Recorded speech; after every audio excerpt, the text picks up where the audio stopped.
윤석열 정부 들어서는 세 번째 사면이고요. 근데 이번 사면 어떤 부분에 방점이 찍혀 있을까요? 사면권의 행사는 그 법치주의에 대한 예외잖아요. 그래서 사법부의 권한을 침해하는 것이기 때문에 대단히 엄중하고 절제되게 이제 행사돼야 되는 그 측면이 있습니다. 그래서 이번에 사면에 대한 취지에 대해서 한동훈 장관이 그 경제 활력과 사회 통합을 위해서 한다고 했잖아요.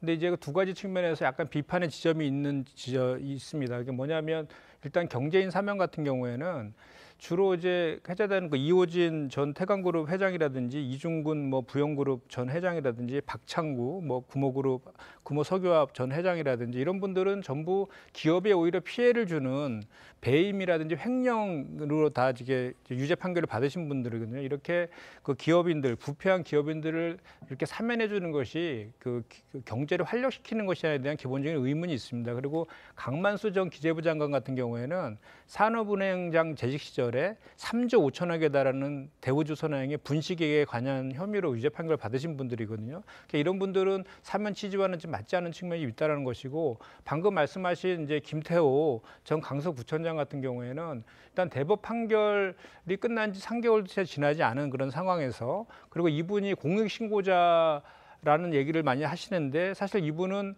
그 당시에 그 검찰에서 공익신고자가 아니라 범죄 혐의가 있기 때문에 수사해서 기소한 것이고, 국민권익위원회에서도 공익제보자로 인정하지 않았습니다. 그리고 법원에서도 공익신고자로 셀프 자기를 위장해서 실제로는 그 근거 없는 추측에 의한 제보들을 언론에 흘렸다라고 해서 그 범행의 동기라든지 그런 방식들이 대단히 재질이 안 좋다라고 판시한 그런 내용입니다. 그런 것들에 대한 사면은 사회 통합보다는 오히려 또 다른 정치적 정쟁화라든지 또는 편가르기로 작용할 수 있는 그런 비판의 지점이 분명히 있다, 저는 그렇게 생각합니다. 예, 아직 대법 판결까지 난 건 아닙니다만 어떻게 보십니까? 네, 맞습니다. 그 유재수 감찰 무마 사건은 지금 항소 중에서 재판 중이기 때문에 확정되지 않았다는 말씀을 먼저 좀 드리고요. 저도 그 당시에 이제 민정수석으로서 당사자가 이렇게 의견을 내는 거에 대해서는 적절한지에 대해서는 저도 개인적으로 의문입니다. 그리고 이제 다만 이제 그 김태호 당시 김태호 당시 이제 청와대 이제 민정수석실에 파견 나가 있었지 않습니까? 그 당시에 파견 나간 당시에 개인 비리로 인해서 그 조사를 받던 중에 이제 검찰로 복귀한 상태에서 폭로한 것이잖아요. 만약에 김태우 씨가 당시 청와대 근무 시절에 이런 내용들을 폭로했다라고 하면 또 모르겠지만, 본인의 비위를 감추기 위해서 공익제보자로 셀프 포장했다라는 비판에서도 또 자유롭지 않은 거거든요.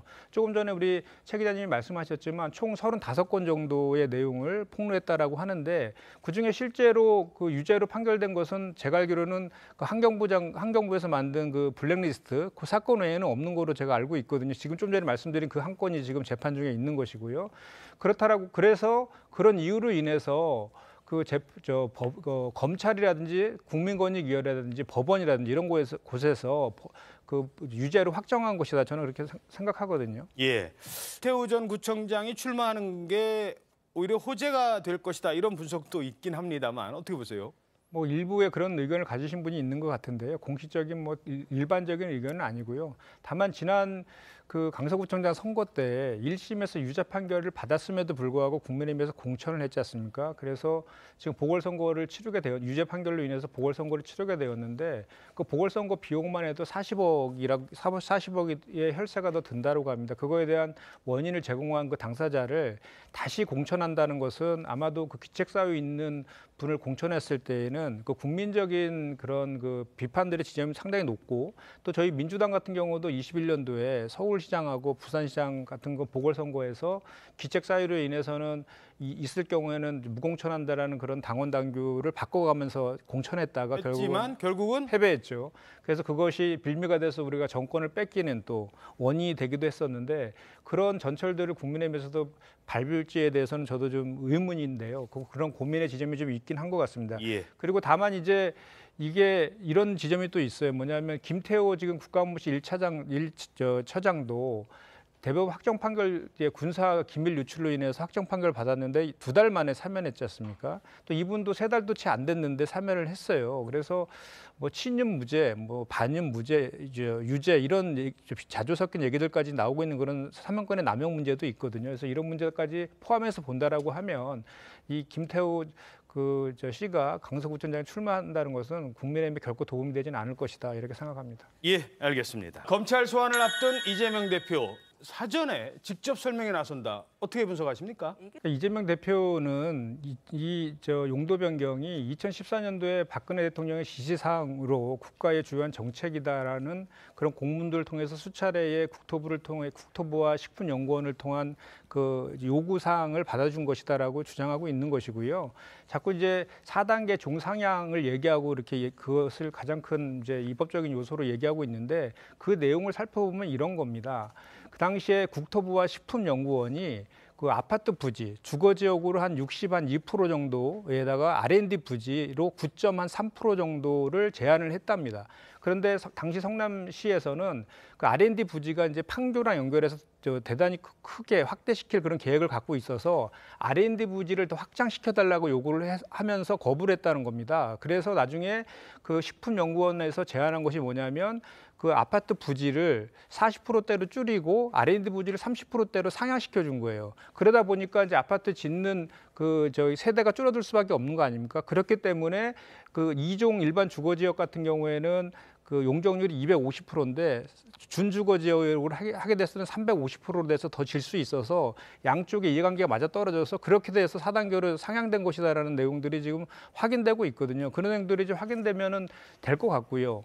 그다음에 이제 이 백현동과 관련해서는 그 누누이 이제 그렇게 얘기하고 있지 않습니까? 우리 이제 민주당 입장에서는 지금 이것이 이제 검사 독재 정권에서 정적 죽이기, 표적 수사, 조작 수사를 하고 있다라고 하는 관점에서 지금 대응하고 있는 것이잖아요. 그래서 실제 백현동과 관련해서도 뭐 그 지금 시행사의 대표 정바울이라는 시행사 대표가 뭐 김인섭 씨를 영입한 이후로 이것이 마치 그 로비에 의해서 이것이 인허가가 이제 불법적으로 한 것이다라고 얘기하면서 업무상 배임을 지금 주장하고 있는 것이잖아요. 근데 업무상 배임은 이것이 그 일반적인 그 기업에 있어서도 최고 경영자가 정책 판단을 잘못해서 회사가 가사 파산이 나더라도 예. 개인이 사적 이익을 취득하지 않으면 업무상 배임으로 처벌하지 않습니다. 그런데 지자체와 국가기관 같은 경우는 더 큰 광범위한 정책적인 재량권이 주어지기 때문에 업무상 그 배임으로 규율하는 것은 그만큼 더 힘든 상황이거든요. 예. 그래서 나중에 뭐 수사와 재판 통해서 그 유무죄가 판결 나겠지만 제가 봤을 땐 이것은 검찰에서 좀 무리하게 수사하고 기소하려고 하는 거 아니냐 이런 생각이 듭니다. 양측의 균형을 맞추기 위해서 제가 말씀을 끝까지 들었는데요. 짧게 하나만 질문드리겠습니다. 그때 식품연구원뿐만 아니라 국토교통부가 전국의 28개 지방자치단체에다가 좀 협조 좀 해달라. 지금 지방 이전하는데 지금 땅을 안 산다니까 안 팔리는 것 아니냐라고 요청을 했거든요. 올려달라고. 근데 4단계까지 올려준 데가 28개 지방자치단체 가운데 경기도 성남시 말고 있었나요? 그러니까 그런 것입니다. 이것이 제가 좀 전에도 말씀드렸지만 그 이재명 대표는 당시 성남시장 시절에 성남시로부터의 공익 간수를 최대한 확보하려고 하는 그런 생각이 있었던 것이죠. 그래서 R&D 부지를 최초에 3,000평 정도였다가 10,000평 정도로 올려달라고 하면서 그렇게 되니까 이제 아파트의 그 세대 수가 줄 수밖에 없기 때문에 준주 지역으로 이렇게 상향했다 이렇게 지금 설명하고 있는 것입니다. 알겠습니다. 성남시장 수행비서에서 지휘 해제가 됐어요. 쉽게 말해서 해임이 됐는데 그 가족들은 계속 거기 성남시에 근무를 한다. 그러면서 계속 뭔가 연결고리가 있는 것 아니냐라는 주장이 나오고 있는데 어떻게 보십니까? 뭐 주장이죠. 그래서 나중에 뭐 수사나 이런 걸 통해서 정확한 이제 사실관계가 확인될 것인데요. 저도 그 내용에 대해서는 정확하게 100% 이해하지 못합니다. 이게 다만 이제 지금 현재 백현동 과 관련해서는 아까 좀 전에 말씀드렸지만 업무상 배임으로 좀 규율하려는 거잖아요. 그래서 지금 그것을 업무상 배임은 성남시에 피해를 주면서 사익을 챙겨야 성립이 되는 거지 않습니까? 그런데 제가 좀 전에도 말씀드렸지만 그 지자체장은 인허가에 있어서 광범위한 재량이 주어지고 있는 것이지 않습니까? 그래서 그 사익 추구한 것을 지금 확인해야 되는데 그 연결고리로 김인섭 시행사를 들어갔다는 그 공동대표를 지금 얘기하고 있는 것 같은데 그거와 지금 말씀하신 A 씨랑의 관계도 지금 조명하고 있는 것 같은데요. 이제 문제는 이런 겁니다. 지난번 대장동 사건 같은 경우도 똑같이 업무상 배임이었어요. 그때도 그 428호 약정서를 제기하면서 그 이제 기소를 하려고 했는데 결국은 공소장에 428호 약정은 담지 못했거든요. 왜냐하면 그 진술이 유동규랑 남욱이 김만배로부터 들은 전원이다라고 했기 때문에 증거 능력이 인정되지 않았었거든요. 이번 것도 또 똑같은 그 상황인 것 같아요. 왜냐하면 그 정바울이라는 시행사 대표가 200억을 그 김인섭 씨에게 주겠다라고 했고 그중에 100억은 두 분 것이다라고 했다라고 전원으로 들었다고 하는 것 아닙니까? 그리고 저 두 분은 그 정바울 씨가 봤을 때는 그 정진상하고 이재명 대표를 칭하는 것으로 본인을 추측했다 이렇게 얘기하고 있는 거지 않습니까? 근데 이것도 전원이고 증거 능력이 있지는 않거든요. 이런 사실관계들을 명백히 밝혀내지 못하면 이재명 대표를 유죄로 판단하는 것은 무리가 있다 이렇게 생각합니다. 그 민간 합동 개발로 대장동 개발했다 또 비판을 하시다가 이번에 민간 개발하니까 다시 또 다른 얘기를 하시는데 그 민간 합동 개발로 하는 것이 의무는 아닙니다. 의무는 아니고 그 당시에 이미 토지가 이제 민간 개발 회사에 대해서 다 매입을 하고 있는 상태였기 때문에 성남도시개발공사가 들어가도 할 역할들이 크지 않았었어요. 그래서 그 성남시에서는 당시 어떤 선택을 한 거냐면 R&D 부지, 아까 제가 말씀드린 것처럼 R&D 부지를 더 많이 요구하고 또 기부 체납 등을 받아서 그런 방식으로 성남시에 최대한의 이익 환수를 하는 방식을 선택한 겁니다. 그래서 실제로 2,032억의 공익 환수를 했다고 이렇게 성남시는 이재명 대표 쪽은 주장하고 있는 것이거든요. 그 측면도 같이 바라봐야 되는 거고요. 그 임대주택의 그 비율을 시행사가 이렇게 했다는데 그것은 원래 자체가 인허가 이후에는 시행사의 권한입니다. 그래서 성남시에서 강제할 수 있는 권한 자체가 없는 사항입니다. 예, 뭐 총선 준비하시는 분들은 이 문제가 또 중요한 문제가 될 수도 있거든요. 어떻게 보세요? 그렇습니다. 사실 이 혁신위원회가 출범하게 된 계기는 그 비명계라든지 소위 반명에서 그 의총을 통해서 요구한 것이거든요. 그리고 그 혁신위에서는 정권을 줘야 된다고 요구한 것도 그쪽이었거든요. 그래서 실제로 혁신위가 떴어요. 떴는데 그 내용들과 관련해서는 이제 도덕성 회복의 문제하고 그 공천과 관련된 당 시스템을 정비하는 것 그리고 오랫동안 당내에서 논의되었던 그 당 혁신의 그 바로미터라고 할 수 있는 대의원 1인 1표제에 대해서 어떻게 할 것인가의 주요 핵심 내용이었던 것은 시작할 때부터 다 예상됐던 것들이거든요. 예. 그런데 그렇게 혁신안이 이제 도출이 됐거든요. 그럼 혁신안에 대해서 제안했던 분들이 그거에 대해서 부정하는 것은 어떻게 보면 자기 모순적 행태를 지금 보이고 있는 것이거든요. 예. 그리고 이제 핵심적인 내용 중에 하나가 대의원 제도라고 자꾸 말씀을 하시는데 어제 제가 이제 우리 당의 더불어민주당 원외지역위원장 협의회가 있어요. 제가 그 회장을 맡고 있는데 원외 지역위원장들입니다. 한 100여 명 정도가 있는데 뭐래요? 지금 이 대의원 1인 1표제를 반대하는 논거가 전국 정당화 때문에 그렇다는 거 아닙니까? 우리 당이 TK라든지 경북이라든지 부울경 쪽에 취약하기 때문에 그쪽의 대의원 제도의 1인 대표를 인정해 줌으로써 인해서 그쪽 당원들의 목소리를 더 반영해야 된다. 이런 취지잖아요.